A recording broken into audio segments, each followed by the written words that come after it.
Howdy folks, and welcome to part 4 of the garage insulation project, or insulating my shop project.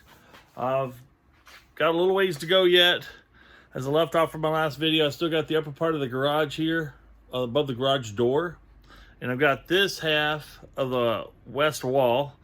I think that's what we're going to focus on today because it got down to 10 degrees. It's actually about 9 degrees this morning.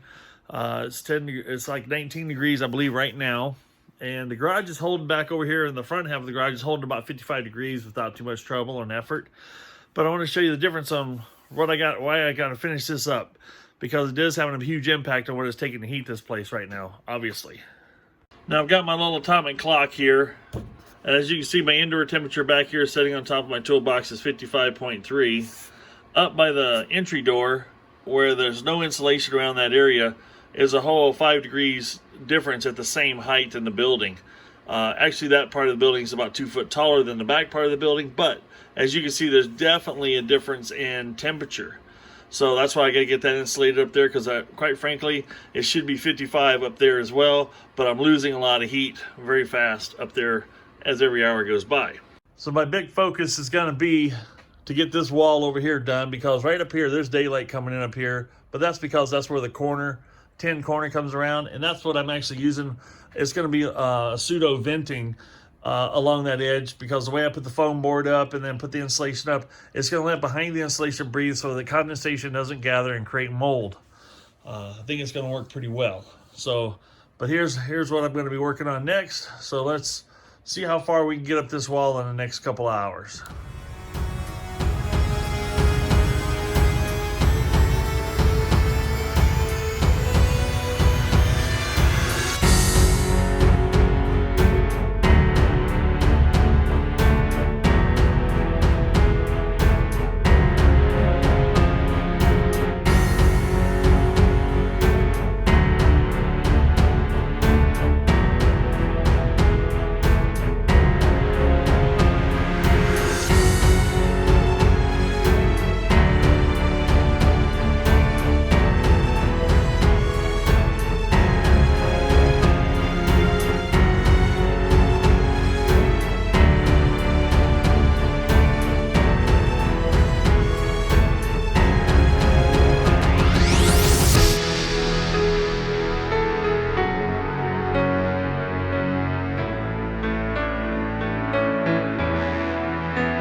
Well, folks, it feels like I'm in the billionth hour here.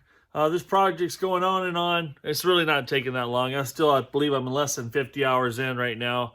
I'll pop up what we actually are up on the bottom of the screen here in just 1 second. 3, 2, 1. That's how many hours I'm in right now. I can't keep track in my head. I got it written down. Anyway, what I want to try to do this evening is I got about 3 or 4 hours this evening I can work, and I want to see how much wood I can get up in this corner over here. I've got insulation on all the walls. I do not have all the ceiling completed. I've got some of the ceiling, but not all of it. So, but I want to focus on, I got to use up some of my sheeting I got here. I want to see if I can get the corner looking like I want. I got a cabinet right here that I'd love to tuck back against the wall again to get it out of the way. And start finishing up some things. Let me go over here and show you something. I've got this panel lift, I guess it's called, or something like that. It's for lifting drywall and whatnot. This is going to help me get my panels up on the ceiling. I borrowed it from a very, very, very, very good friend of mine. Shout out to him. Thank you so much, Mr. Kurt. So we're going to use that tonight. See how that works. I've never used one of those before, but it's going to turn this into a one-man show that I can handle by getting my panels up on the ceiling. I'm excited about using that. So I'm going to get started using it, and we're going to get some panels put up over here. I'm going to try to get this face done here. Then I'm going to work my back up to the front here to see how many panels I can get up on the ceiling. To get that tidied up, I like to get a corner panel here and one in the wall done. So that will be completed. And I can put that cabinet back against the wall and just keep migrating myself around the shop. I'm going to put up some more batting tonight. Probably the last thing I do. I've got approximately 3 more of these to go up. I think it's going to require about 21 more bats of the material, and I've got 24. So that should be enough to finish up the rest of the ceiling and whatnot. So got a little bit of effort. I got 2 rolls to take back that I overbought. I got 4 sheets of a 1/2 inch that I overbought on. But I'd rather have too much than not enough and take some back, because I still got to pick up some more stuff anyway. So always a good time to take a trip back to the store and get more stuff. So let's get after it.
So far, we've made a lot of good headway. I've got a real serious glare coming out here. Let's see if we can adjust that. There we go. I don't know.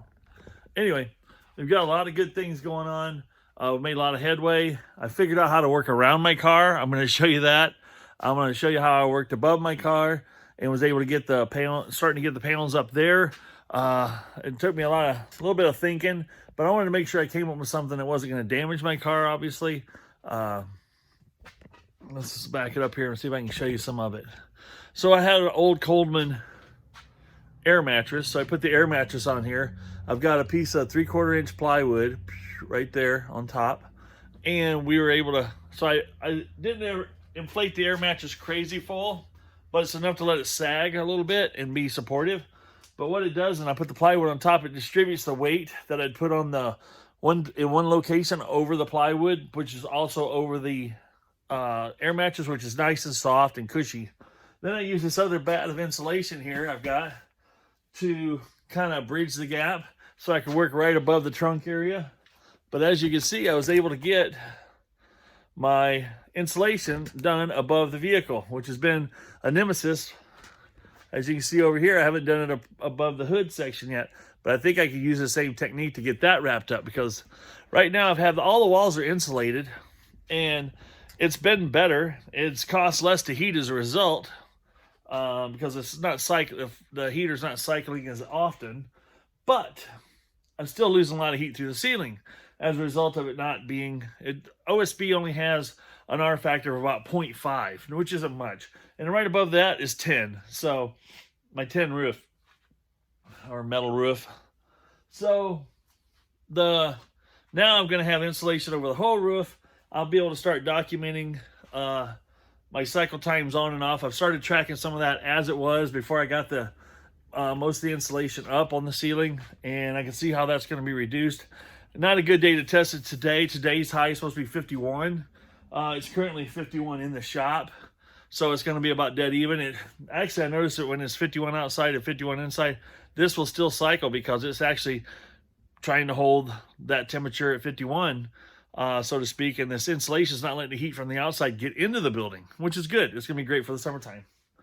The other thing I did, let's take a look up here.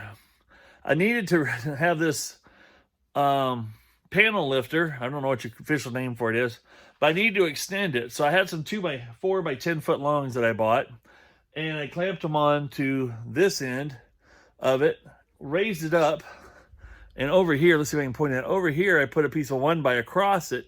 So when it came up to the ceiling, it would cantilever itself and go up against those rafter joists.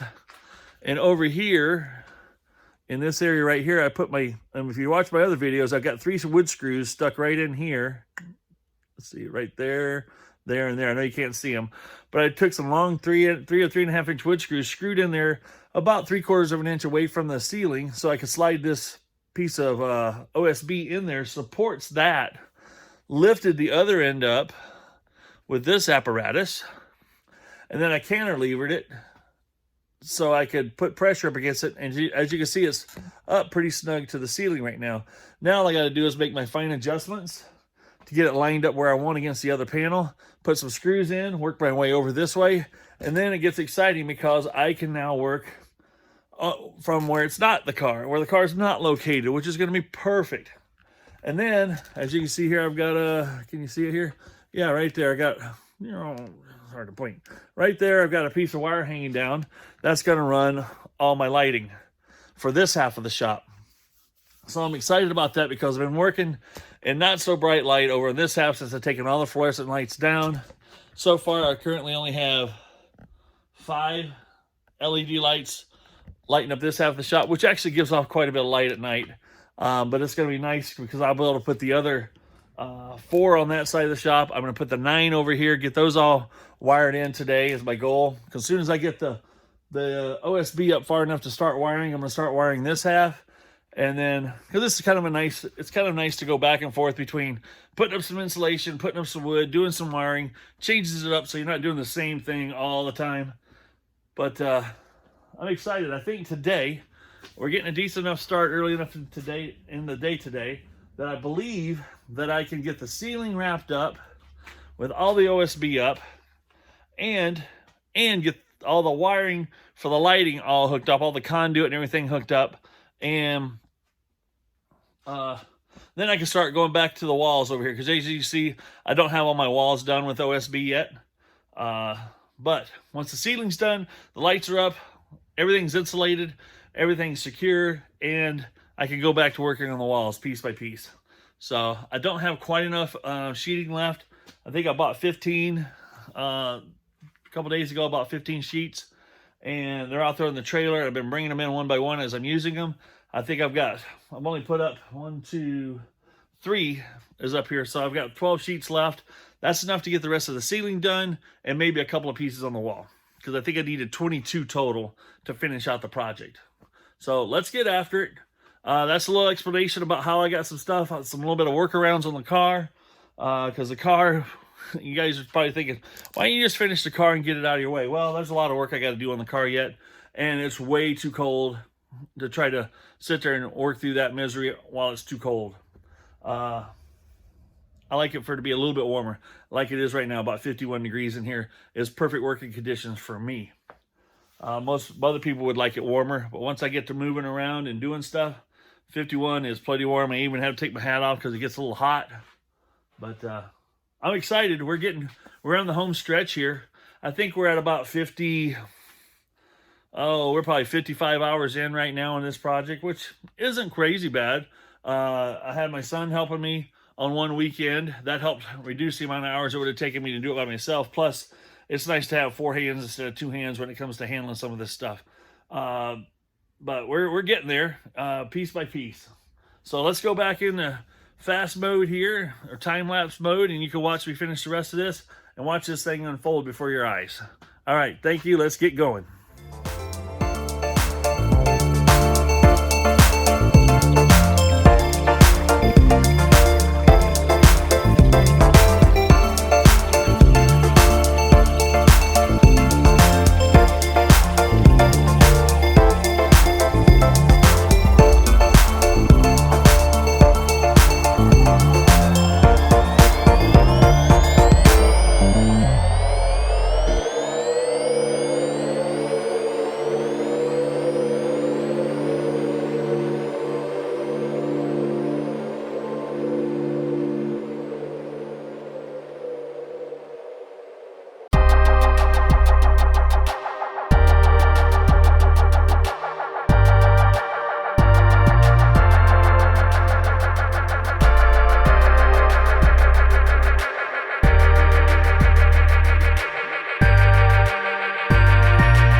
All right, folks, we're on the home stretch.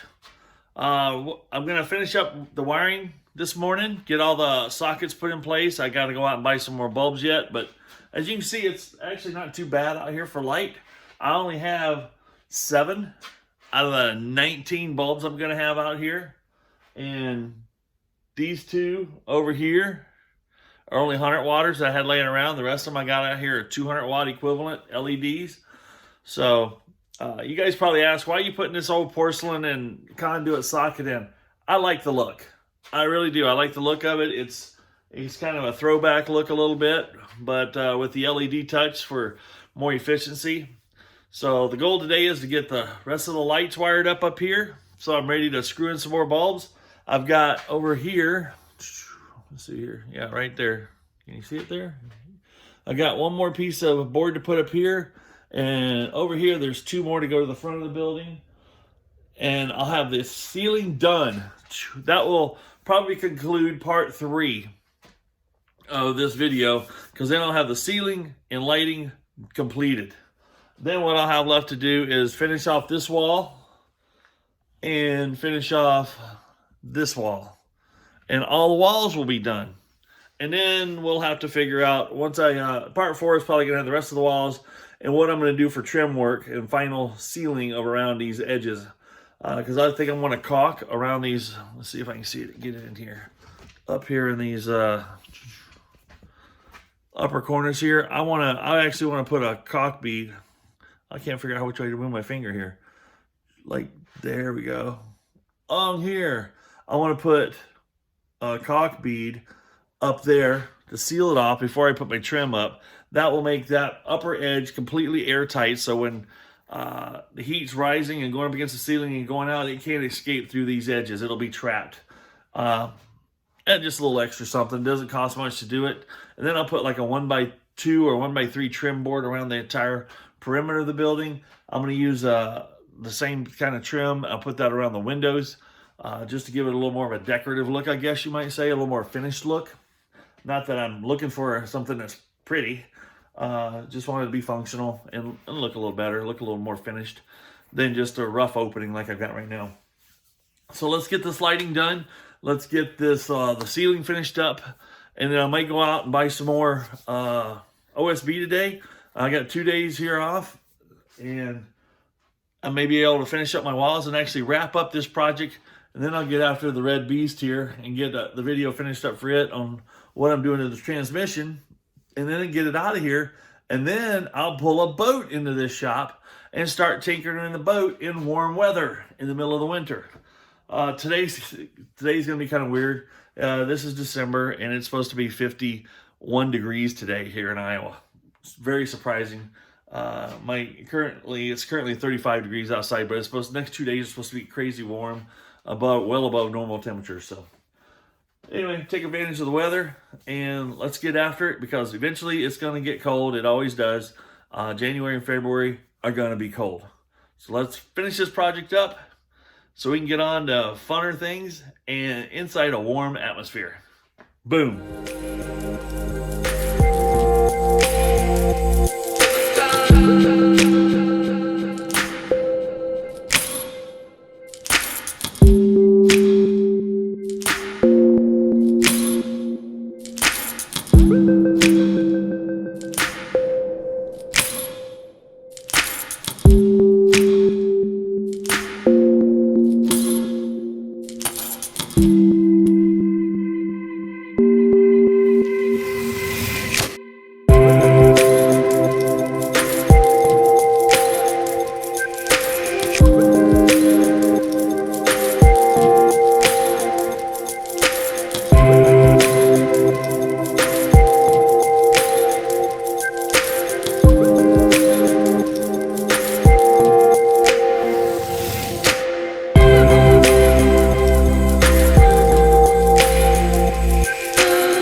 Looks like the door works pretty good. Looks like we need to adjust it to go down just a little bit more.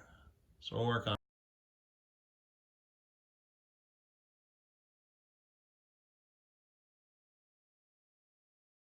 it. Okay, I've got several of these drills that just sit around on a shelf before they get knocked off easily enough. The chargers are just sitting on a shelf before I started all my garage project. We're gonna kick it up a notch. You guys watch what I'm getting ready to show you, and you can use this tech tip or project idea to improve your own drill storage situation.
Saw, bandsaw,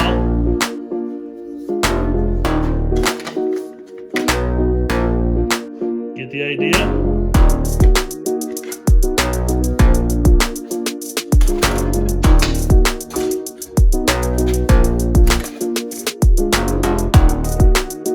Still getting it?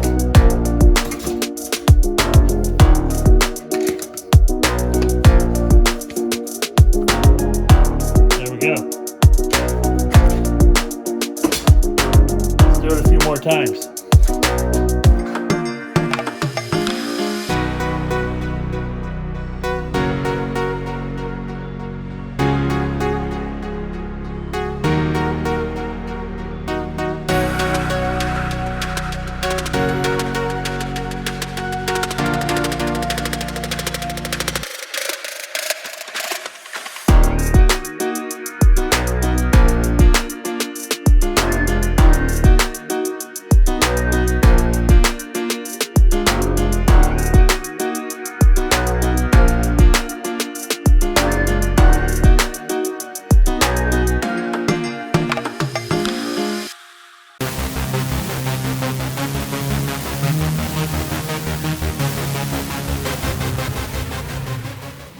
Well, folks, there's my handy dandy little side project there.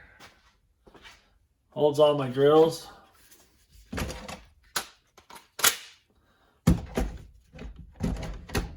There we go. And I got my chargers right there. I got my driver bits right up here for all my impact driver stuff.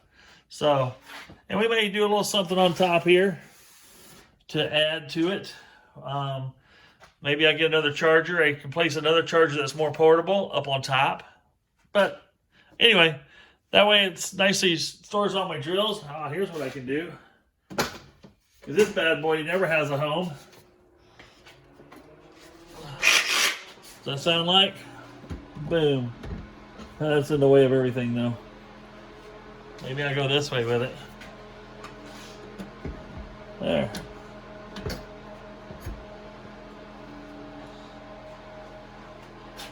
I don't know, something like that might work. It's not in the way of the charger there. Pull that off and see.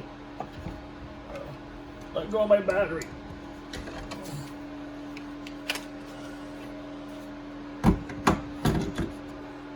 That'll work.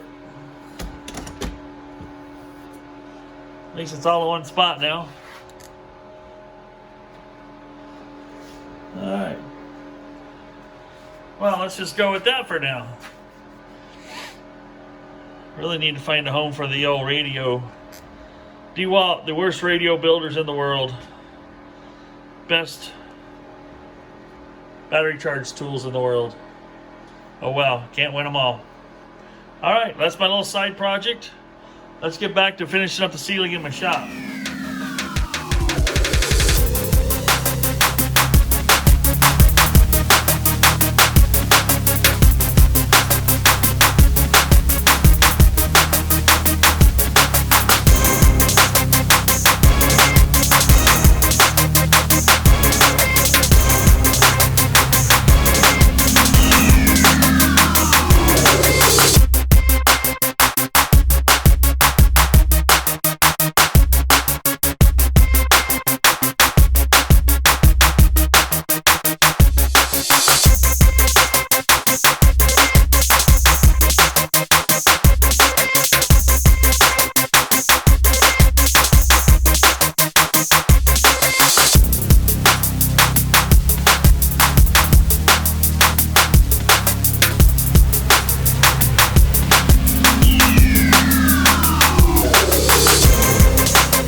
Alright folks, if you've hung out with me this long, you might as well stay to the end to see this job completed. I know this video is getting a little long-winded, but I just wanted to keep things going. And I know you like to see the end of this. Part 3 should be the end of me finishing off the walls. And maybe part 4 later on, I'll putting the windows in, or putting the framework around the windows. And maybe some other little upgrades that I might do to my shop eventually. But let's get back after it. We got a little more to do. We got this wall and about a little less than the same amount on the other side to wrap this project up and call it done.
All right, folks, thanks for hanging out with me this long. It has been a journey and a half. Now that I've got all the walls up, I can hear the echo and hear it kind of come back. Maybe you guys can hear it too. When it was just the insulation alone, it was pretty darn quiet. It was very sound dead. But now it's starting to pick up. I can hear a little more echo. But we're going to get some things hung on the wall eventually. But I appreciate you hanging out with me this long. It's been a long video. But I've got all the walls done except for the little section above the garage door. And I'll get that done here. That's no big hurry to get that done. It's all sealed up and insulated. But it's been a long couple of days to get this far. So the ceiling's done. All the 3 walls and all the walls leading up to the garage door are complete as far as the OSB and the insulation goes. I'm thrilled. It's bright in here. The lights are doing an excellent job for me. But I'm excited. Now I need to just rest up a day or two just so I can have the energy to come back out here and do some more work. So we're going to get this video published. Part 4 will be me trimming out the windows, but I got to order me a new tool. I had my tool break. This multi-tool, it quit. It was just going, and then it just died. I don't know if the switch went bad or what. It doesn't really have that many hours on it, but I'm going to order me a DeWalt 20-volt brushless version of this so I can be cordless. So my wife taught me into buying this tool, and it's been a great tool. We've done a lot of flooring in the house with it and stuff like that, where you have to trim up the trim and stuff. It works great for that. But I do know I want a 20-volt cordless. That'll give me another battery in the battery pool and another tool in the DeWalt tool pool. So appreciate you guys hanging in there. Get out there and do something fun. I've been wearing myself out in this shop trying to get it done, and it's been fun. It's been challenging. It's had its moments. I've been putting in a lot of hours on it. I think we got to be closing in on 70, 72 hours on this thing now. Maybe 74. I'll post it at the end of the video how many hours I got in it so far, but I'm pleased with how it turned out. It's been a labor of love, I guess is what you could call it, because I love to work in a shop this winter and stave off cabin fever. Folks, get out there and do something fun. Enjoy life. Michael out.